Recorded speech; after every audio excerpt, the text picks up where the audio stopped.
guys, welcome back to the Meeting of the Minds. This is Keisha. Today, from the title of the video, I'm sure you can see we're going to be discussing Love and Hip Hop Atlanta Season 7, Episode 1.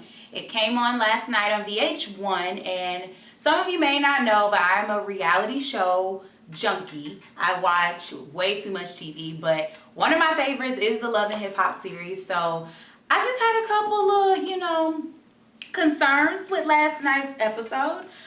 First things first was Stevie versus Estelita. Does she even have talent? Do we know? Because from the show, it just looks like she's a pretty face, and I don't know the girl. She seems really nice, but I mean, why is he working with her? Why are we entertaining this, Stevie? Questions that need answers. And then she's friends with Erica Mena, which, Erica's making her Love and Hip Hop debut back on the show. Now she's in Atlanta, which we're going to get on her in just a second. But I also feel like, why does Stevie only work with Latino women? Like, are there no talented women in Atlanta that you can work with? And is this danger zone just Latinas only? I just need to know because, he didn't work with them in the past when he was with Bad Boy. It was, the whole Bad Boy crew that he was producing for. So I really would like to know. And then Erica Mena can't sing either. So he was like, oh, I only wanted Estelita because I couldn't get Erica, or she wasn't responding back to him or whatever. But Erica can't sing either. And can we please stop acting like she is just the queen of everything? Because she came back off the private jet, honey. She got off and was meeting with Jazzy Faye. And it was great, but I'm like, girl, you can't really sing though. So, yeah. Moving along. Next thing I wanted to talk about was Tommy and her family. First of all, why do they all have ratchet names? Like, it was Versace and Gucci and Prada, and her daughter's name was Cavassier or something. It was crazy. Tommy, why everybody in your family got ghetto names? We just need to know. Or are these nicknames? Or I couldn't really tell because your mama was using them, so I guess. But I'm glad that she made up with her mom, because in the last season, she and her mom are like having this huge issue just coming together. And so I think, it's important for Black women, of course, as a Black woman, to have a relationship with your mom. You need another strong woman to show you how to deal with life. And Tommy has had so many issues in the past with the law and friends and men. And it's just like she really needs somebody in her corner that's just going to, support her. And so now everyone's living under one house, under one roof, and I don't know how that's gonna work out, Tommy girl, but kudos to you for holding down your family and being the rock that everybody needs you to be, because it's always good to see her develop more, because she just looked like a troubled person in the beginning. I was like, oh, how many mug shots, and you've been to jail how many times, and doing what, and who, and clutching pearls. It was a lot, but I'm glad that she got back together with her mom, and now she has beef with her sister Versace, and it seems like it's something little. So I guess later on in the season we'll see how that unravels, but hopefully they get it together, because you never want to see families feuding. And then last but not least on Atlanta, honey, Rashida and Kirk. We all knew, if you are in the Atlanta area or you just been up on social media, we knew that the baby was Kirk's. But, last night on the show, they finally told us, and I'm like, first of all, Kirk, how you thought you was going to come back in the house? He was telling the boys, oh, Rashida is just, I feel like she's right there about to let me back in the house, so I don't want to tell her about this baby. First of all, Kirk, she wasn't finna let you back in the house. Second of all, he gonna show up on the next preview for next week. You see, he shows up with a U-Haul with all his stuff. No, honey, we're not letting you back in the house, and she better not. We're not doing this whole, we need to be under one roof and figure this out together. You cheated, Kirk. You cheated, okay? And not only did you cheat, you got caught. And not only did you get caught, you had a baby with her, okay? We as a community of Love and Hip Hop fans are all rallying around Rashida right now. Like, I'm sorry, you don't deserve to get back in the house. You don't deserve to, you know, be doing this whole I'm sorry campaign. And no, we're not buying it. And then at the end of the episode, you see the girl, Jasmine, walk up into Rashida's store asking for her. Now, I have a couple of issues with this.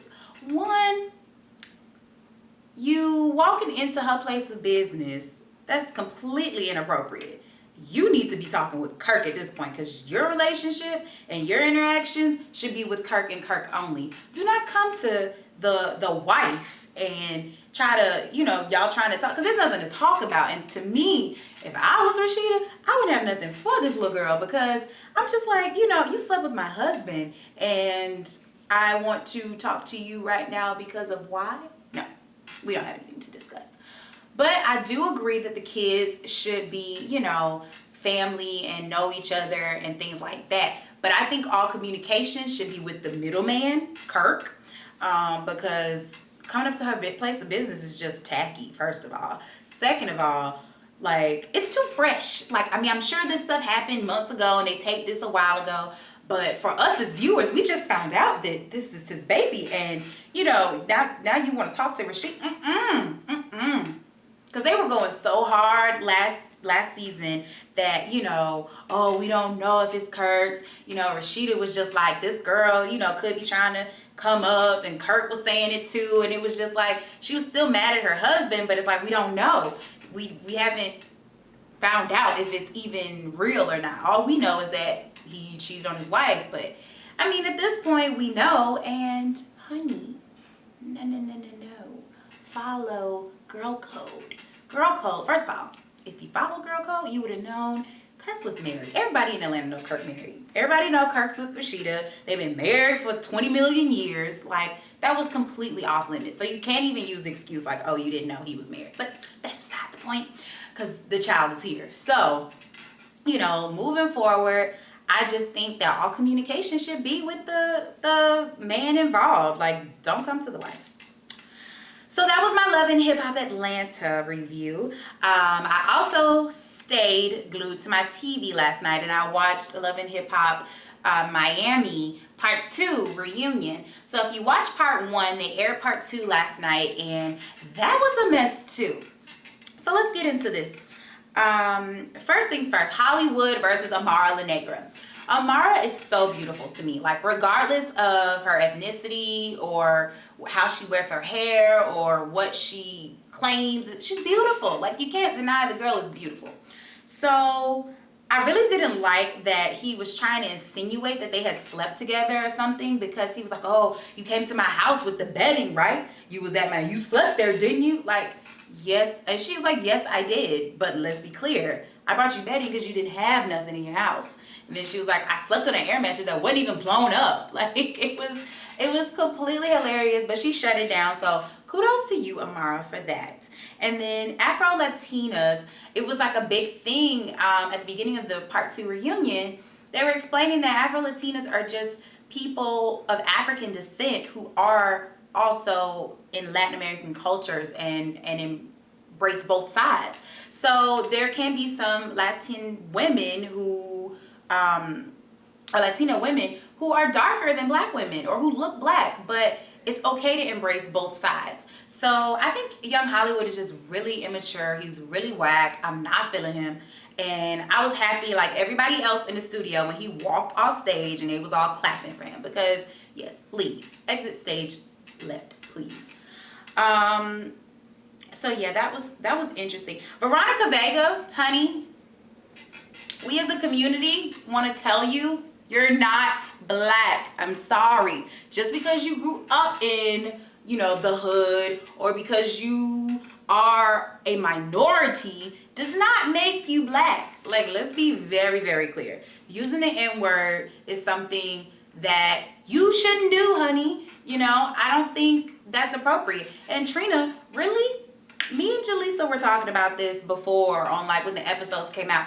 We thought that you should have said a little more to honey. Like, I wouldn't just be casually like, oh yes, some of my people was like, you know, that was crazy that you said the N-word. No, I would have told her, like, girl, don't use that word no more, because it makes me uncomfortable. It makes people who look like me uncomfortable, and you're not black. Like, she just kind of let that slide, like, oh, I told her that other people didn't like it, and, you know, so what? No. And yeah, you're not black, so I mean, we all are of African descent in some way, shape, and form, but that does not make you black, you know? That doesn't make you black. And Amara has never claimed to be black, so I don't think that her saying, oh yeah, I'm of African descent, so I'm black and I can use the N-word, that just seems really whack to me. She seems really whack to me.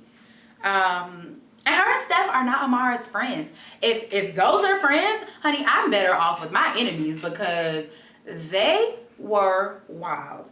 Like, JoJo is the MVP to me, because she was the only person there in that little group setting that was standing up for Amara. Like, even if you feel like she needs to get over it, don't say that amongst somebody that doesn't like her. If I feel like my friend is overreacting, I'm gonna pull her to the side and say, hey girl, okay, I get what you're saying and I had your back, but let's just move on. Let's just, you know, talk to her off to the side, off camera even, because that's what real friends do. Real friends don't put you on blast and then say, oh, but she needs to get over it, but oh, I got your back though. Like, I told him you need to get over it. No, not cool.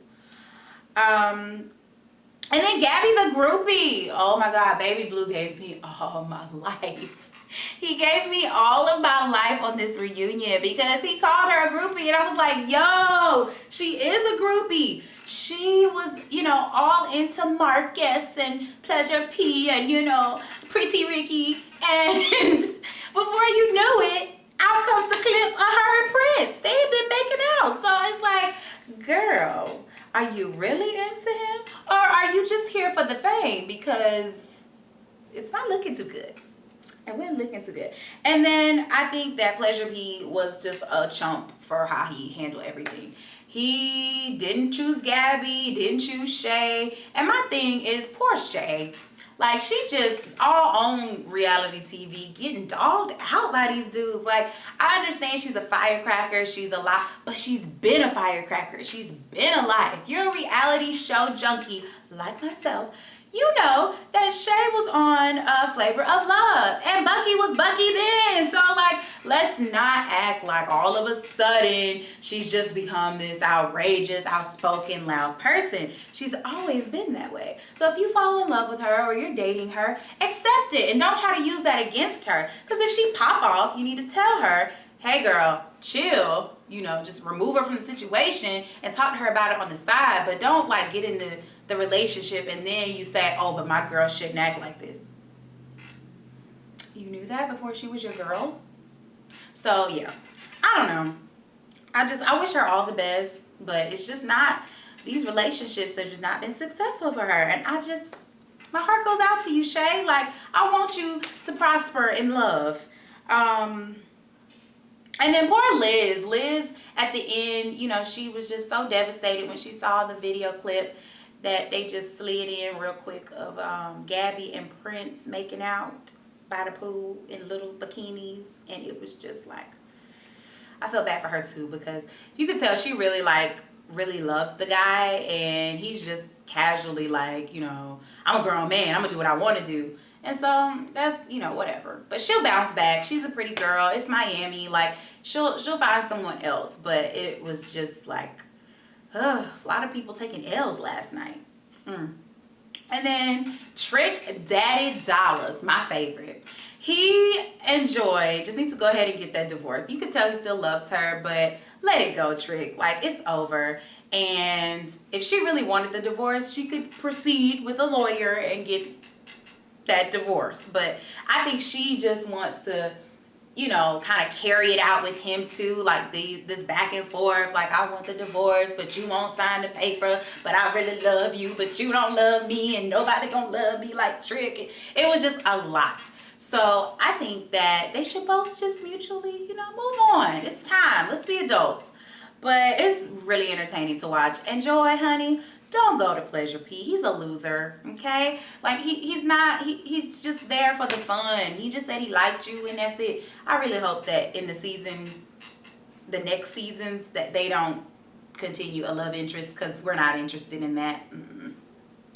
And then at the end of the show, Amara closes with her song Insecure. I think that's what it's called.